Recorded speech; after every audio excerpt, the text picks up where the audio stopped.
વડોદરાના દાંડિયા બજાર વિસ્તારમાં નશામાં ધૂત જીઆઈએસએફ જવાનો મોડી રાત્રે જાહેરમાં ફાયરિંગ.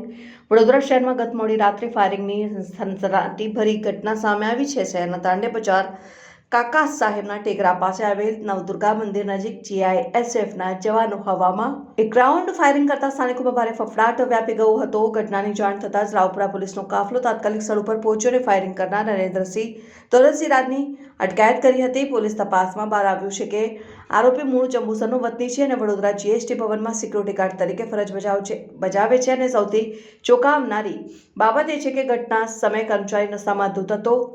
પોલીસે ઘટના સ્થળેથી ફાયરિંગમાં વાપરેલી બંદૂક અને જીવતા કારતૂસ કબજે કર્યા છે અને આરોપી વિરુદ્ધ પ્રોહિબિશન અને જાહેરનામાના ભંગ બદલ કાયદેસરનો ગુનો નોંધવાની તજવીજ હાથ ધરવામાં આવી છે. જોકે નશાની હાલતમાં તેણે કયા કારણોસર હવામાં ફાયરિંગ કર્યું તે હજુ સુધી સ્પષ્ટ થયું નથી.